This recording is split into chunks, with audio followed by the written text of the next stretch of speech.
Kalau kita bicara soal pahlawan, yang kebayang biasanya apa? Angkat senjata, perang, pemberontakan, kan? Nah, di tengah gejolak awal abad ke-20 di Jawa Barat, ada seorang pemimpin yang jalannya beda banget. Dia nggak memilih jadi pemberontak, dia justru memilih jadi seorang penjaga.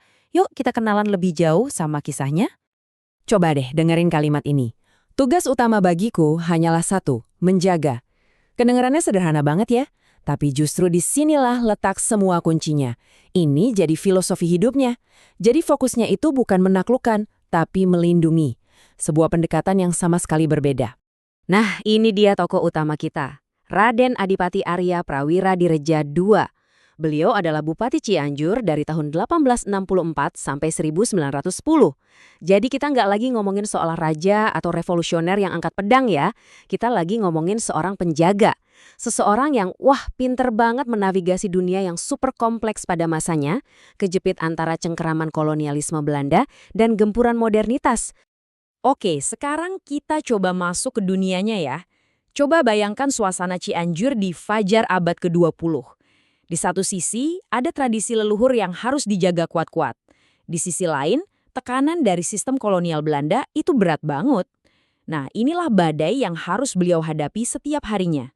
Jadi, posisinya itu benar-benar kejepit, dihimpit sama kebijakan-kebijakan kolonial yang seringkali, ya kita tahu sendirilah, merugikan rakyat.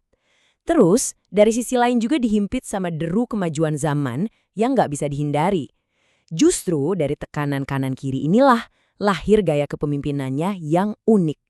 Nah, ngomong soal prinsip menjaga, tentu ada ujiannya. Dan ujian besar pertamanya datang dalam bentuk sebuah tuduhan yang sangat berbahaya. Sebuah fitnah yang mengancam bisa menghancurkan masyarakat Cianjur dari dalam. Tiba-tiba, krisis meletus.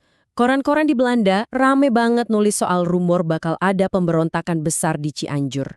Yang dituduh sebagai pemimpinnya, kelompok Islam Tarekat Naqsyabandiyah. Tentu saja, pemerintah kolonial yang dipimpin Residen Peltzer langsung panik dan paranoid. Mereka menuntut jawaban dan ini menempatkan sang adipati dalam posisi yang sangat sulit dan berbahaya. Tapi, ini dia yang luar biasa. Coba perhatikan cara beliau menanganinya. Rumor palsu menyebar luas. Residen Peltzer datang langsung ke Cianjur, marah-marah minta penjelasan. Apa yang sang adipati lakukan?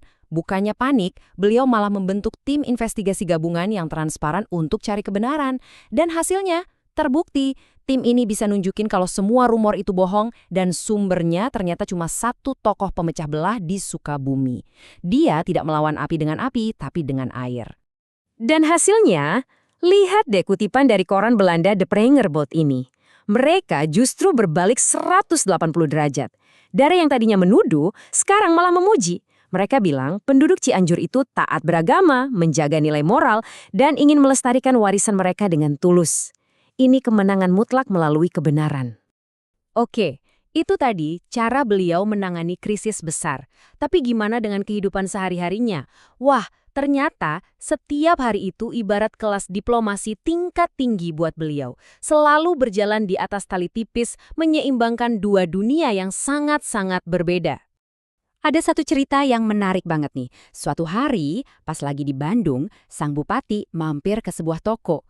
Pakaiannya sederhana aja, nggak mencolok sama sekali.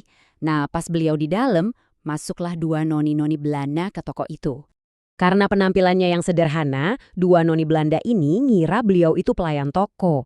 Mereka pun dengan santai minta tolong buat bungkusin belanjaan mereka. Apa yang beliau lakukan? Bukannya marah atau bilang, "Hei, saya ini bupati." Beliau malah dengan tenang meladeni mereka. Dibungkusin barangnya, bahkan sampai menerima uang pembayarannya. Luar biasa kan? Ceritanya makin seru pas malamnya. Di sebuah jamuan makan malam resmi, mereka ketemu lagi.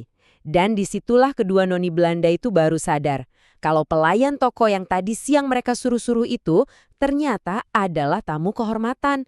Dan yang lebih bikin kaget, mereka berdua itu ternyata putri-putri dari sang residen. Tentu saja seisi ruangan langsung tertawa. Momen kecil ini nunjukin banget gimana beliau bisa dapat rasa hormat tanpa pernah memintanya. Oke, kita udah lihat sisi kebijaksanaan dan diplomasinya yang hebat. Sekarang kita coba gali lebih dalam lagi ya. Apa sih sebetulnya motivasi pribadi yang begitu kuat di balik perannya sebagai seorang penjaga? Ternyata ada sebuah penantian panjang di baliknya. Lebih dari 1 dekade penantian yang sunyi, yang penuh harapan, dan sebentar lagi sebuah perubahan besar akan datang ke rumahnya, ke Bumi Ageng.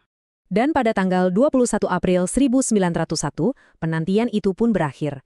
Lahirlah seorang putri yang diberi nama Raden Ayu Raja Permas Cicih Wiyarsih.